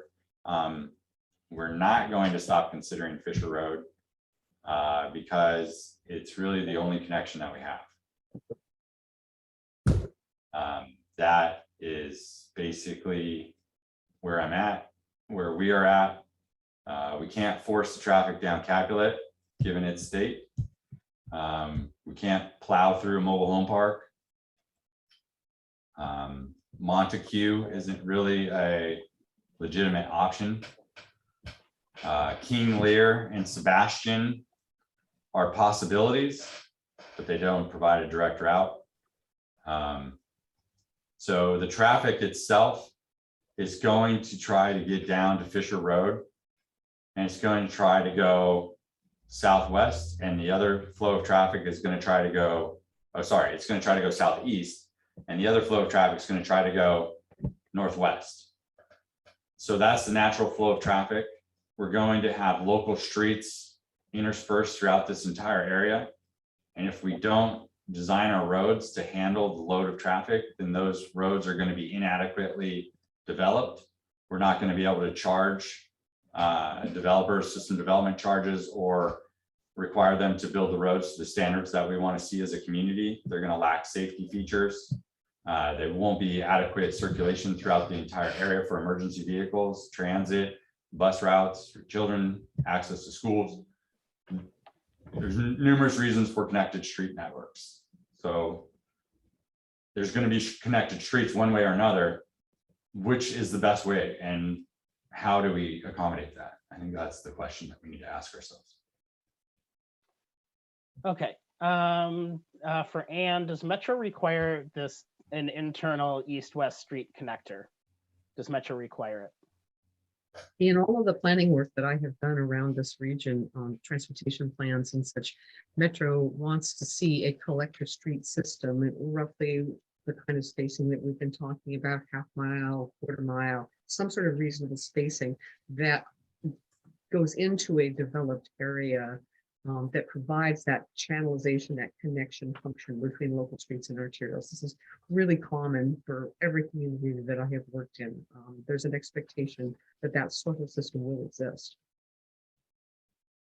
Okay, if a developer has a problem with the King City Master Plan, how would that issue be resolved? Mike, you want to take that one? I think it's more a Keith question, but Okay, that's fine. yeah, so I mean, I'll take a stab, Keith, and then if you can maybe follow up on this. So we have a development plan in place, and hopefully the developer comes in because we've laid the groundwork, and they have to come in with their plan. And there's design concepts, there's street networks, there's guidelines, there's policies. They design their plan in accordance with those policies so that they don't come in and they don't develop their plan and then come in and have it rejected by us. So the idea is that we have the plan already in place so that they know what the ground rules are coming into the plan so that they can design their plan to meet our plan. Keith, that's the quick and. Yeah, I think so. I think the other thing is it's all about how this works and how this plays out is going to depend on the interest of property owners in actually developing or redeveloping their property. And if they're not interested in doing so, then really not a whole lot happens, if anything. So I think that's an important thing to keep in mind is this is still going to be driven by the property owners and when and if they would like to develop that this happens. It'll be very similar to really West King City, the area between 131st and 137th. That was set up as a master plan in a way similar to what we're working on here with the Kingston Terrace master plan, but it was still based on property owners deciding that they wanted to develop property. If nobody wanted to develop their property, West King City would still be a potato field with a bunch of acreage home sites along 131st. So it really all depends on the property owners ultimately. This is just to provide a structure for how we would put things together in a reasonable way so it all fits. Thank you. A comment, the conservation easement is in perpetuity. There will never be a new owner or an opportunity for development through it, a simple concept that got missed. I think, Mike, when you mentioned different property owner, you were talking about folks who might be developing that area, because you were talking about, you know, how the Bankston easement issue might be resolved. And I think you were saying, you know, it might be King City, you know, sitting down with the Bankstons and others and talking it through. It might be further down the road. Again, this is if the route actually, you know, goes through that area, but it might down the road be a developer or developers. We just don't know when and how that will be resolved. Again, as Anna's mentioned, these are lines on a map. They're not exact, precise routes. A lot of that won't be determined until the time of development. Okay. If none of these options are good, why not abandon Kingston Terrace? So I think, Mike, this might be this gets to the whole question of growth and do we have to grow and why do we grow and things of that nature. I know things are a little different when you're inside Metro, but from an Oregon state law standpoint, every community needs to take a look at their land base and make sure that they have a 20-year supply of land to accommodate residential and economic development needs. That's that's a state law that every jurisdiction has to adhere to. So I'll answer from the state law level. I don't know, Mike, if you want to add on to that. I mean, I can just say, all you have to do is drive up Roy Rogers and take a look. And that's what was coming our way. Honestly, you had the city of Tigard continuing to move south. They're continuing to move south to this day. It was either we do it and go out there and plan it out and plan our area, which was supposed to be designated to King City, or Tigard was going to come and do it for us. So back in 2016, the city council at that point in time said, you know, we'd rather have a voice in this. We'd rather be involved and make it a community for ourselves, for King City, rather than have Tigard come and annex that area and then develop it to be Tigard. So in that, we took on URA 6D, and that was everything south of Beef Bend, and began planning. And so that's what we're doing. We're trying to plan our community because we know that growth is inevitable. It's going to come. It's going to be here. We are trying to mitigate those impacts and minimize the impacts on existing communities as best we can. That doesn't mean that we can just build a wall around King City and keep everybody out, because that's not the way that it works in this society. And we have responsibilities and regulations that are in place that force us to essentially try to mitigate our own impacts. So instead of forcing all of our traffic and transportation onto facilities that don't belong to us, we have to try to mitigate that as best we can by providing those street networks and trying to make sure that our plan addresses some of the community values, like how the town center needs to look, or design plans for the buildings. If you've ever been to the new development down in Lake Oswego, the A Street development on that corner there, they did some great design principles in that Main Street concept. And there's parking in there and things of that nature. Those are things that we try to plan for and make sure that we have designs for. It's not just about the road network. Roads are part of development, and there's policies and guidelines on block links and how often you need collectors and everything else, and those all apply throughout the way. And I think it's easy to get caught up on roads because they're a hot topic, but I think there's a lot more out here regarding parks, regarding trails, regarding design concepts for houses, alleyways, frontages, bike lanes, trails, everything, sports parks, fields, complexes, rec centers, public utilities, museums, libraries. There's all these things that we need to think about, schools as well. And you know, the street network, in my opinion, is part of the gig that we have to consider. And we can't just draw dead ends everywhere. Okay, we've got about 5 minutes left. Oh, now I have 2 questions left in the queue. Mr. Weston just stated that you weren't going to force a road through the private mobile home park. How can you justify a road down River Lane that is 21 feet wide, or through any of the rest of Rivermead? It is also private property.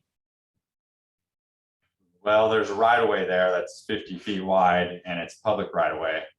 So that would mean we don't have to condemn any private property along that stretch. Okay.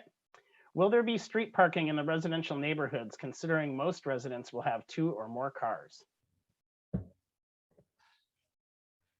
Anne or Keith?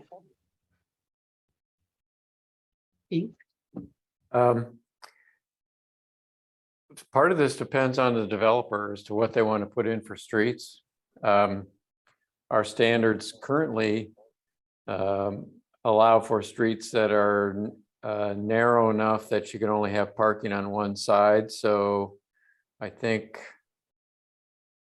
Capulet would be, for example, one of those where you have parking allowed on one side, if I'm recalling correctly. And then developers can opt to have some streets that would have no parking.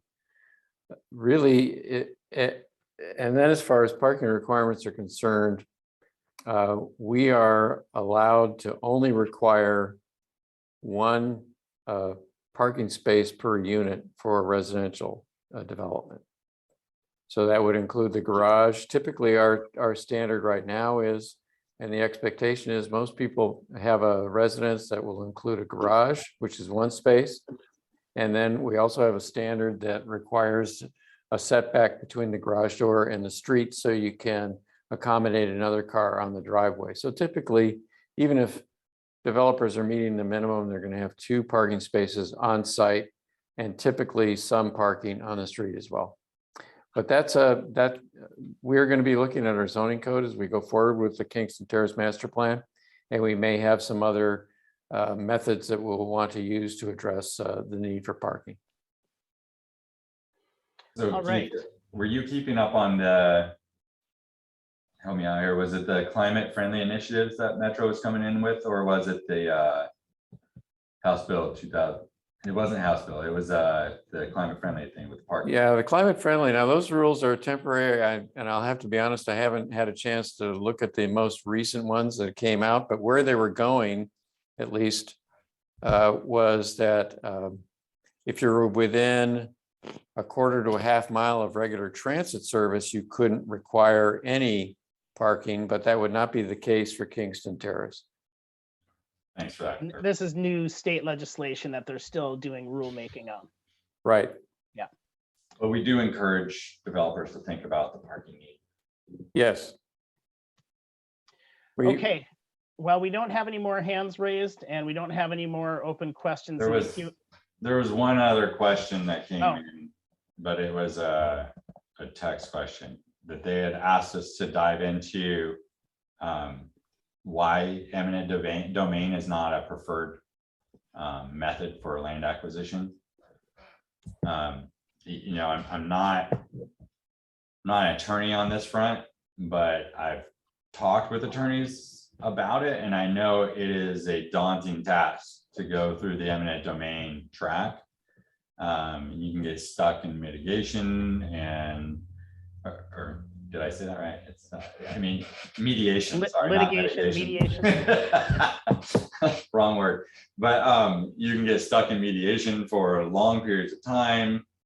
At the end, neither party is very happy. It's just not a preferred route when, you know, developers are out there offering top dollar for property and purchasing them, and you know, it's a better route to let the private sector handle its business and then just hand those infrastructure pieces over at the end of the day. And it's not something that we necessarily have budget for.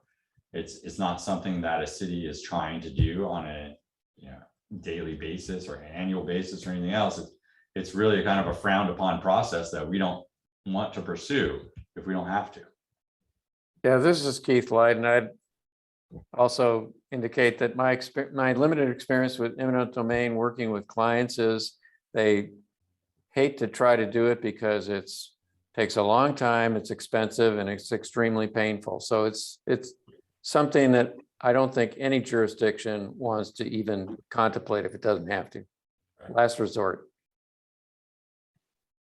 One more question, I think related. It says alternatives 3 and 4, excuse me, cross through Rivermead. How do you propose putting roads through all of those private properties?